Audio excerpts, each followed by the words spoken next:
Hey everyone, welcome to Build Your SaaS. This is the behind the scenes story of building a web app in 2020. I'm John Buda, a software engineer. And I'm Justin Jackson. I do product and marketing.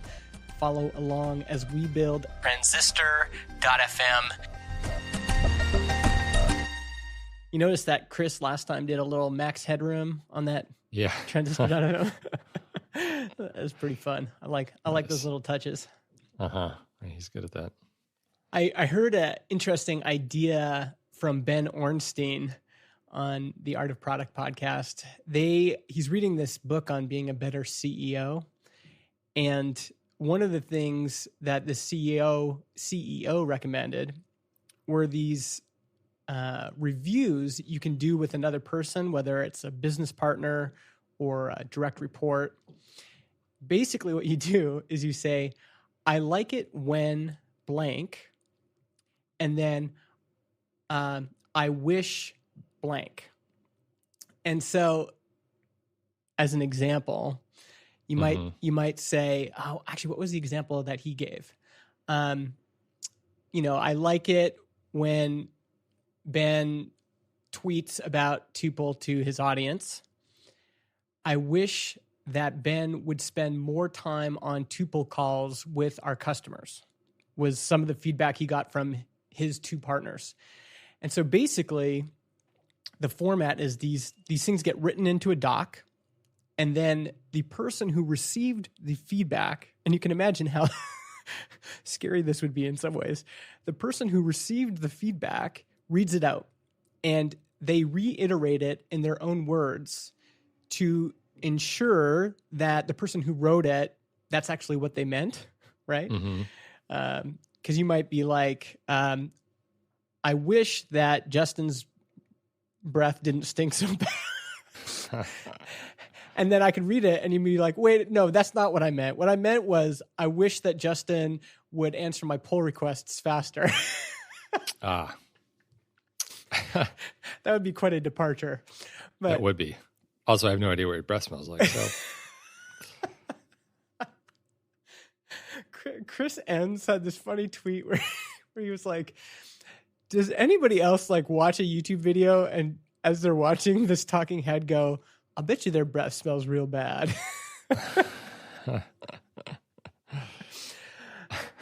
I never thought of that, but now I'm going to think of that all the time. Anyway, so they reiterate it in their own words, and then they have to decide if they accept that feedback or not. And so, like in my case, maybe you say, Justin, I wish that you answered my pull requests faster. I can either accept that feedback or say, no, I don't accept that feedback. If I accept it, then you and I would make a plan together for how we're going to address that feedback. So maybe we would say, you might say, if you could get back to my pull requests within the hour, that would be perfect. And I would say, you know what? I think I can do that. Let's try that for a month. And then, in a month time, we'll do this again and we'll decide if this was helpful. So he said it was an interesting experience because of, he was scared going into it. Right. Yeah, that's some extreme vulnerability you're opening yourself up to. Yeah. Well, how big is it? Is it just two of them? It's three of them. Okay. And he was less concerned for himself about the feedback he would get and more concerned about the feedback he was giving and that they would be offended. But I can see is part of the exercise just like beforehand trying to make sure that people just aren't offended? Like it's not meant to be offensive. It's not meant to, it's meant to clear the air.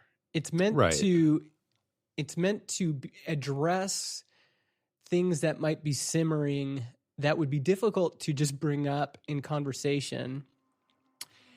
And it has the benefit of both having this, articulating encouragement, like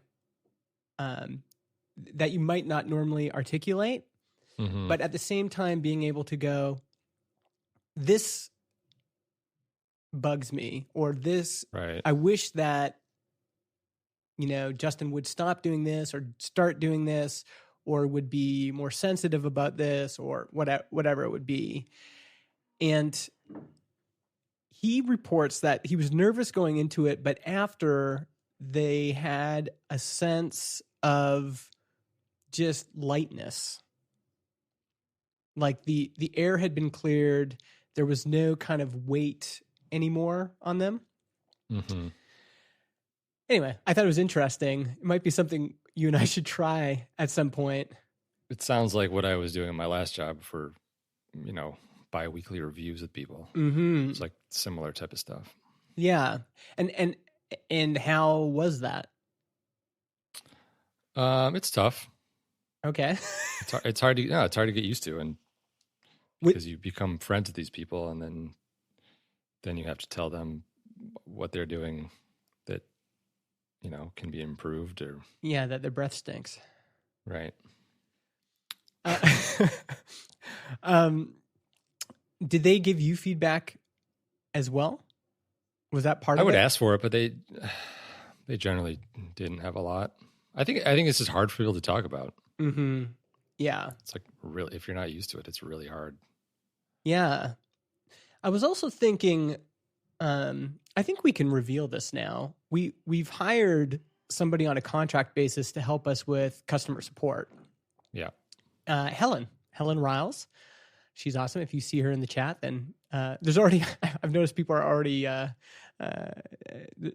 saying hi to her. She's been nice. Responding to so many things. People now know to address her. And I just did our first kind of phone call with her. She'd been working with us on a part-time basis for 2 months. And I basically did everything wrong in that conversation, mostly because she had to initiate it. So she was the one that said, "Hey, it's been a couple months. Maybe we should connect and just talk." So that was mistake number one. And well, actually, I think once we got into it, it was fine. But I can see a format like this being helpful in a situation like that as well, because then it gives you, on one hand, you can say, and more specifically, she can say, I like it when you help me this way, but I wish that, and that could be anything. That could be, I wish that I had more hours. I wish that I, whatever that is, whatever that wish is, can be articulated. And so, yeah. Yeah, it also, I guess if you have a regular cadence to that too, it lets, it brings issues to the surface before they're a problem. Yeah. I was even thinking that this might be a good practice to get into in my relationships. I mean, not all my relationships, specifically with my spouse, because you can see how it'd be helpful. You can only choose one thing on both sides. So you can't have a laundry list of everything, right? Right. The airing of all the grievances at once. Yeah. How it sounds. Yeah. Tough. Which is how it normally goes, at least in my experience, right? It's like something uncorks your fury, and then it's just everything comes out. Unload everything, right? Yeah. And so this having a natural cadence, whether it's weekly or biweekly or monthly, and then you can choose one thing to say, I really do appreciate this about you. Like, this is incredible, and I've actually never articulated that. But on the other side, to say, I wish that we could, what would be in our house? I wish that we could process our mail in a way that didn't leave it on the kitchen counter forever.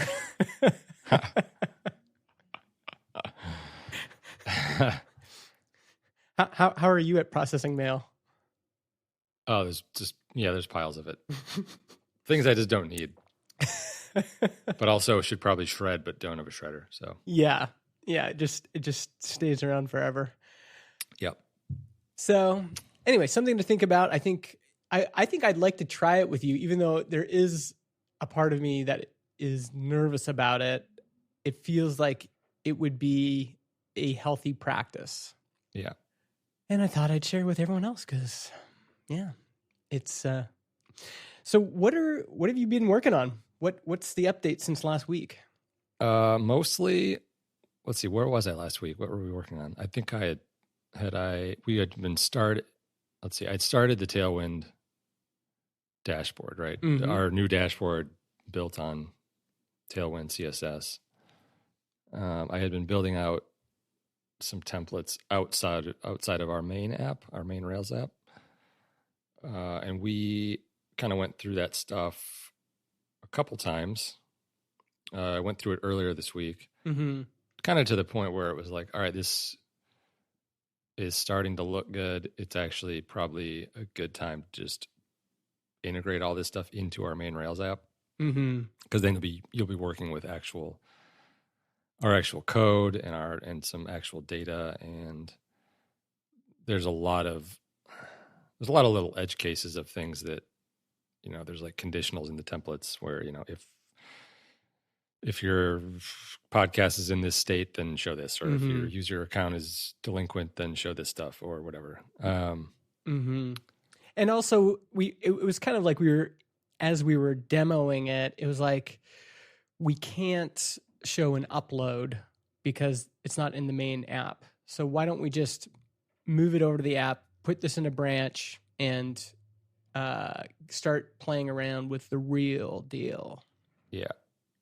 Yep. So that's what I've been doing this week. And it's been going pretty well. Sorry, there's some construction going on in the background. I'm just expecting some guy to like bust through the wall behind you with a big sledgehammer. Yeah. Chris, I don't know if you want to keep this in or keep it out. You do whatever you want with it. Or maybe that's a good metaphor for rebuilding your dashboard. The real life metaphor. Yep. Yeah. There were certain components that I don't know, were hard to build without the actual web app running. So I started that process. It's going pretty well, but it is, there's a lot of stuff to do. Most of the different pages and layouts and different types of layouts we have won't be too hard to get done, but a lot of the other stuff, which is like mostly relying on JavaScript that we had before that was kind of pre-built with our framework that we're using, that'll take a little bit to get back to where it was. But it also, like, I think what we talked about is it gives us an opportunity to sort of like build out this thing page by page, but also revisit a few areas, or at least it'll give us a better sense of what we want to kind of improve down the road. Because I'm trying not to make it too different. I don't want to rebuild a dashboard and just like put it in front of people, and then they're going to be confused or upset that it's different and they don't know how to do anything. So it's like there are some differences, but it's not major. Yeah. But it's good. It's a good exercise, I think, one, to just kind of look back at everything we've built. And then, make a list of areas that need improvements, navigationally, or just as, UX, kind of just ease of use. Yeah. For certain parts of the site. Yeah. It kind of allows you to look at things again in a new light. And I think this is actually a good practice. There's that old Joel on Software blog post where he tells you never to rebuild your app. Yeah. And I think actually in retrospect, that's bad advice, because eventually you've got to move forward. So the idea, sorry, I know you want to jump in here. No, I mean, I don't think we're rebuilding it though. No, we're not rebuilding it. But this is one of those projects that kind of has that smell of, it's going to be big. It's going to take way longer than you think it's going to take. You're going to open up one cabinet, and then actually you're going to open up one wall, and you're going to find all you wanted to do was change the paint color, but now you got to change the electrical and everything else. Yeah, I mean, it has the potential to become this endless project where it's like, all right, we've updated the design, but now let's rebuild this section of the dashboard before actually releasing what we have. I think it's just making me think about that because I remember that Joel and Software thing that said you should never rebuild your app. There's just so many apps that don't progress. And I think you kind of need to do both. You need to progress iteratively. So in this case, we're switching out our UI framework. And that it feels like a big step, but it's not so big. It's not like rebuilding the whole thing. Right. I do also think eventually you need to move to V2. You need to have a new version of the app. Maybe not in all cases. This is obviously conditional, but the concern is there are some really old, crusty apps out there, and that if you let it go for too long, then you're, up the river. I guess, right. It depends. It depends on who's involved. Is it a new team? Is it like I would not want to rebuild this, right? I wouldn't want to rebuild a version 2 of Transistor because I'm just doing the same thing over. Yeah. I'd rather just hire someone to do it or whatever. Like, or if we had hired multiple developers and like they were more excited to do it. Yeah. Sure, if it made sense, but like building the same thing again is not fun. Yeah. Yeah. And yeah, it's kind of a catch. I actually heard another podcast with Mike from FreshBooks. And what they did is they realized, okay, we need to make a massive platform change. And so they created a brand new company with its own team, and they called it a different company and everything. And they built a brand new app. So they built a competitor to their product. And then people were signing up for the competitor. And, they started making revenue and stuff. And only once they felt like, okay, this is worth switching to, and these numbers, we can compare these numbers to our old numbers, then FreshBooks legally acquired that company. And then they said, to their existing customers, we're switching to this new platform. And I think he said now about 90% of their existing customers have switched to the new platform. That's an interesting way to do it. Yeah. Did the team that was working on it know that it was related to the other company? Yes. Okay. Yeah. Yeah. They knew what was going on, but it was legally and functionally a separate team. Because the risk there is, and we've seen this with some of our competitors, is, you rebuild, you make V2, and you upset a lot of people. And it's difficult to split test these things because it's possible you build something new that is worse. Yeah, for sure. And on the other hand, there's the Basecamp approach, which is we're going to build something new.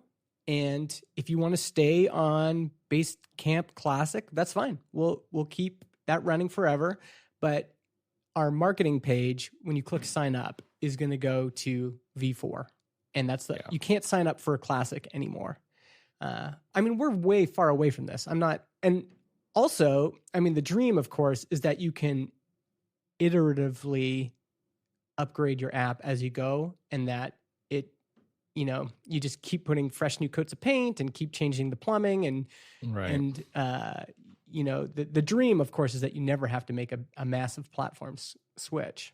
Do you think we're out of those days now? Or do you think it's still, obviously Basecamp keeps rebuilding theirs, but I don't know. I think it might depend on the industry you're in. Like, I feel like each iteration of Basecamp or version is a different way of managing projects. Mm-hmm. Whereas like if we rebuild Transistor, it's not like podcasting has changed. Yeah. So I think that's why they do it. Each version is different. There's a couple of versions in there I never used, but, or version 2, I don't know what it was, but.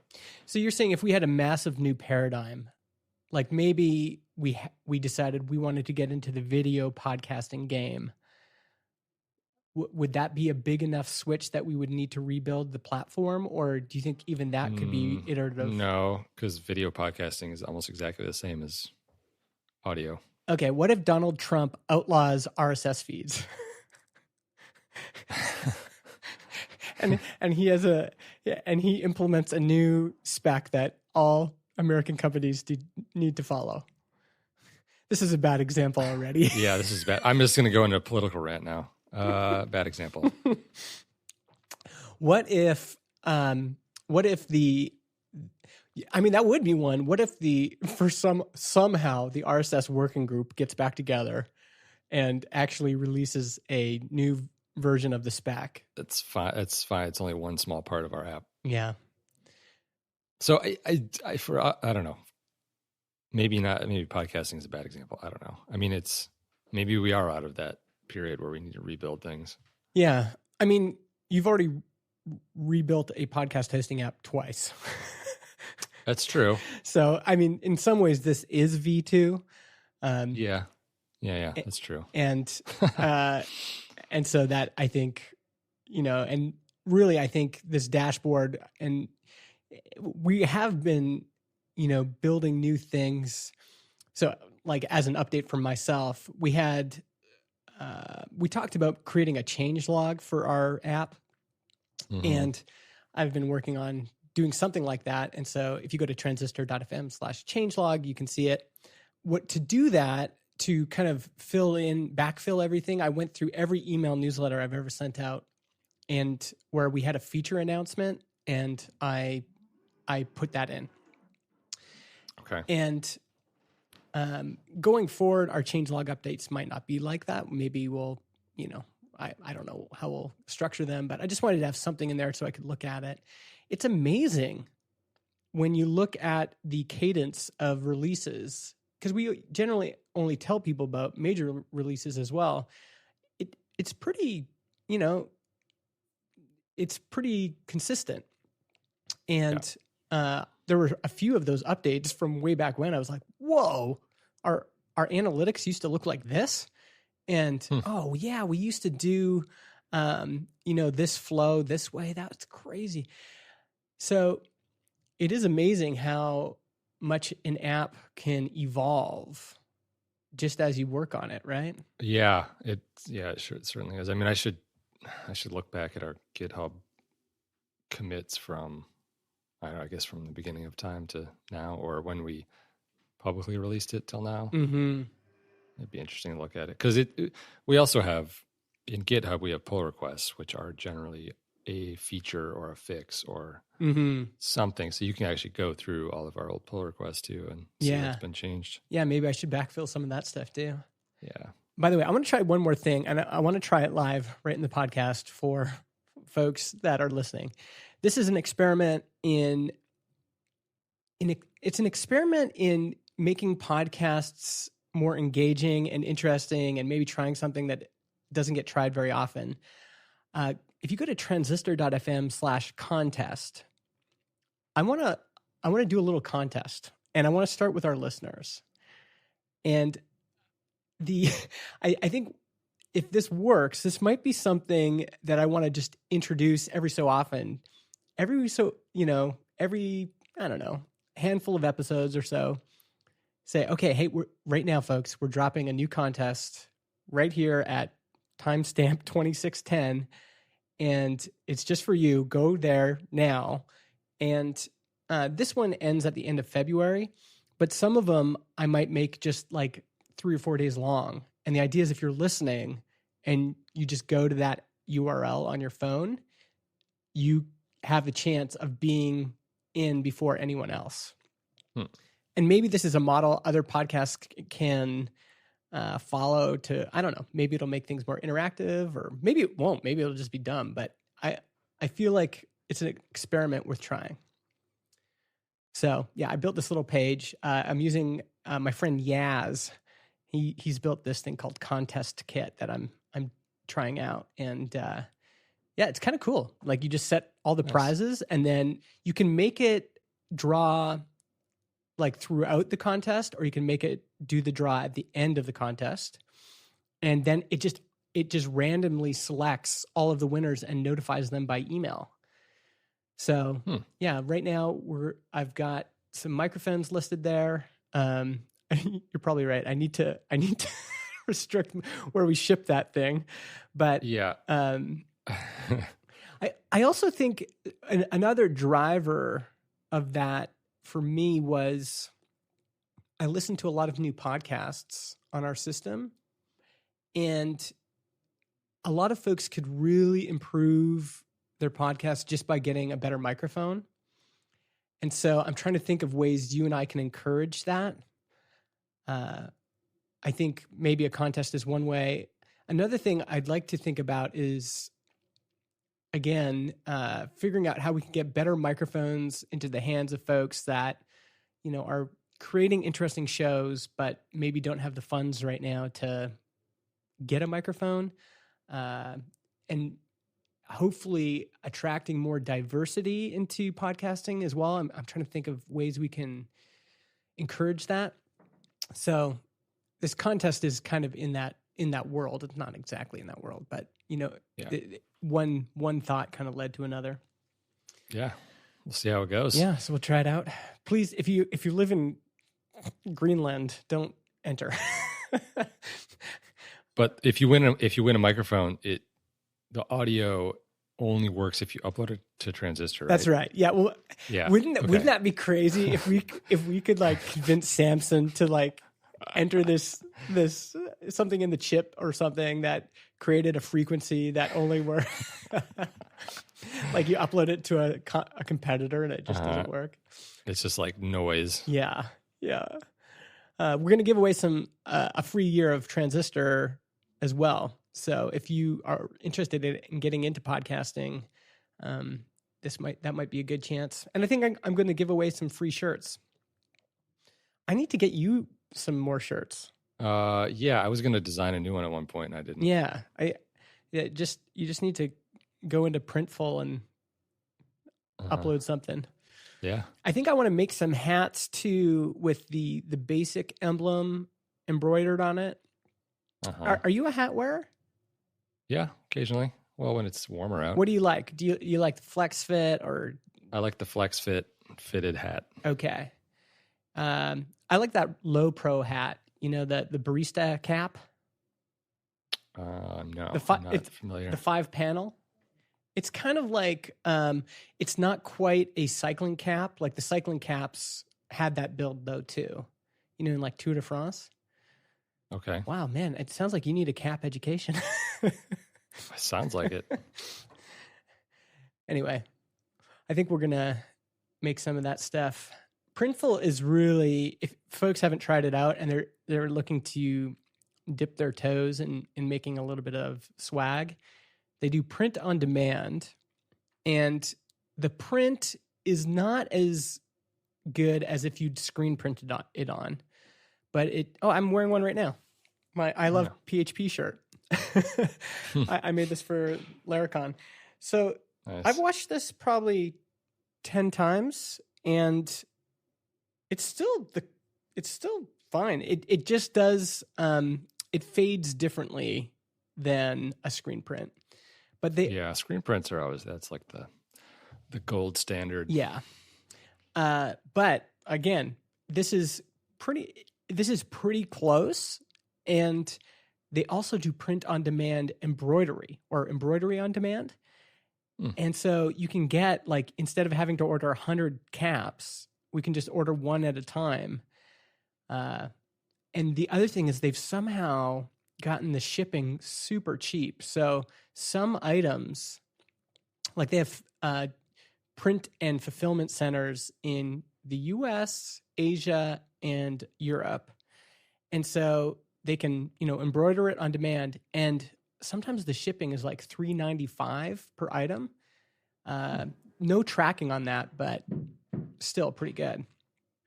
Anything else going on that you're thinking about, talking about, working on? No, it's mostly taking it bit by bit. Mm-hmm. Just trying to like take an hour or so and kind of like tackle one part of one page or something. And do you feel like make a list of...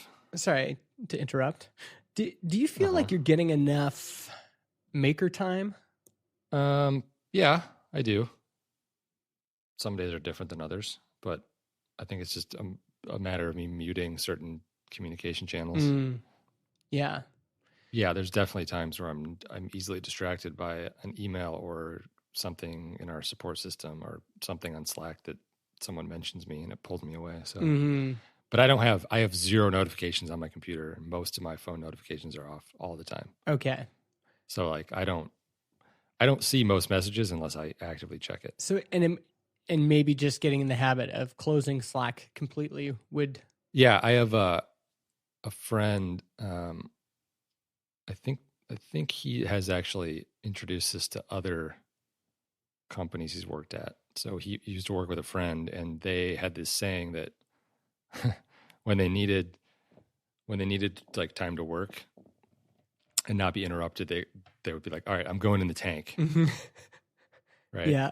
And so, Is this a fish tank or a military tank? more like like an isolation tank, An isolation chamber. Yeah, but so when a float tank, people started using Slack, they would just update their status with a tank, like a military tank icon that meant "Don't bother me." Yeah, I'm in the tank. I'm in the tank. I like it. I mean, these are the things that can sometimes be tricky with remote companies because I can't just go and tap you on the shoulder, but I can definitely mention you on GitHub and on Slack, and tapping someone on the shoulder at work is the worst idea. Yeah, so bad, especially in open offices, which is what most people are in now. Yeah, it's just like, get away from me. What are you doing? My headphones are on. Yeah. Yeah, I mean, it is one of the nice things I've liked about working in a co-working space is you get the benefit of being around people, but there's really no reason for someone to tap you on the shoulder unless they want to go for lunch. Right. Or like, since you run the space, if like the toilet is overflowing. Yeah. And there's like. Yeah. There's been. Maybe then. Yeah. There's those things too, for sure. Yeah. So, okay. Well, that's good to know. I do notice sometimes, like, for me, I definitely need sometimes where I'm in maker mode. But a lot of my best work happens when I am getting distracted. And I think this is the difference between someone who is maybe doing marketing, is that part of it is, and maybe this is also why I don't struggle with Twitter as much as some of my developer friends. Part of my approach is to kind of be all places at once and to get notified and respond right away, because then you're in the conversation right away. And some of those things are timely. Sometimes it's nice to be able to just follow a rabbit hole and then follow another rabbit hole or get inspired in a moment and then, turn on my camera and my microphone and record a video. I did that yesterday for our affiliate program, and I had no plan to do that, but I can do that in a space of 15 minutes. Whereas there's other times where, like, I was working on this changelog system and it was, it was coding, and then it was like backfilling all of these old events, and I closed everything for that. And then when I came back to, I was like, whoa, look at all this stuff in Slack and in customer support. Yeah. It's, I don't know. It's a weird thing that, like, I mean, I'm generally of the mindset of like, all right, I'm going to do longer periods of concentrated work when I'm feeling up for it. Sometimes it's like later in the day, and then the day is ending and you haven't quite finished what you wanted to do. And it's like, it's kind of a letdown because you're like, all right, I didn't actually finish this. Now I got to like make a note of where I left off, or then you just keep thinking about it. It's tough. I really would rather be able to like get into a schedule of where I wake up in the morning and, well, probably work out first, but then get into this habit of doing the more intensive work in the morning. Yep. But I haven't been able to do that. So there's a good interview with Ryan Holiday, the author, on Noah Kagan's podcast. And he talks a little bit about his routine. He doesn't have a bunch of stuff in his calendar, but he just knows he loves to write. He wants writing to be the main thing that he does. Mm-hmm. And so he does that first. And then meetings, email, everything else happens in the afternoon. Generally, I think that's a good approach. If you can manage it. I would much rather do that. But so what's holding you back? I guess just getting it. I mean, I just have to start and get in the habit. I think so I haven't. I don't know what's necessarily holding me back. Mm-hmm. What did that just remind you of? I think you posted this, or maybe not. The Panic podcast about their podcasting app they made. Podcasting. Did you listen to that episode yet? I haven't listened to that yet. No. Oh, it's hilarious. It's so funny. So why is it funny? Because they just had a. So okay, go ahead. So Panic, the company that makes they make Mac software and stuff, and iOS software. Coda, Transmit. Yeah, they're always doing like, I don't know. They're funny people. They do funny stuff and make some quirky apps. So they have a new podcast out, and the second episode is about this app they made for the iPhone, like right after the App Store was announced. And they made what was essentially a podcasting app, like one of the first. It was probably the first podcasting app, native podcasting app. Okay. For the iPhone, but it was sort of a jokey app in that you could subscribe to podcasts, but then this was at the time that fart apps were like all the rage. Like they were the number one selling app in the App Store. So this podcast app was like beautifully designed, but while you were listening to a podcast, it would analyze the audio for silences and just put in a random fart noise. It's hilarious. They shipped that? They shipped it, but they actually started a fake company in Germany to sell it. You got to listen to it. It's great. We should link to it, but it is like, oh my god. It's amazing. And apparently it was actually a good app. There were actually people like who paid $2 for it and were like, hey, I actually really like using this. Is there a way for me to turn off the fart noises? There's just so much about that is just, it's just the mwah. Yeah, you got to listen to it. It's okay. I gotta listen. It's fascinating. Oh, that is so funny. I think that's a good place to leave it today. Let's see if Chris inserts some noises into the silence. Sparingly, Chris. Yeah. John, why don't you thank our Patreon supporters? All right. Yeah. Thanks as always to our supporters on Patreon. We have Mason Hensley. Still don't know how to pronounce this. I'm going to try to guess. Borja Soler. I think that's right. We'll see.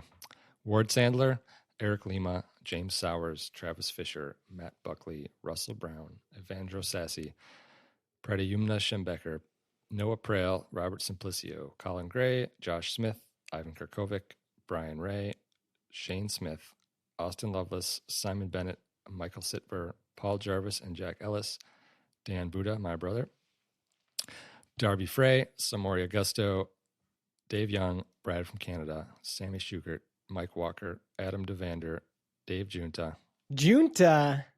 and Kyle Fox from GetRewardful.com. How come my brother doesn't support this show? Oh, no. Does he know you have one? Probably not. I don't even know if he listens to podcasts. Okay. Would he listen to them if they had fart noises in them? Probably. He would listen to it if I got embarrassed, for sure. Okay. Like if it... Thanks for listening, folks. We'll see you next week.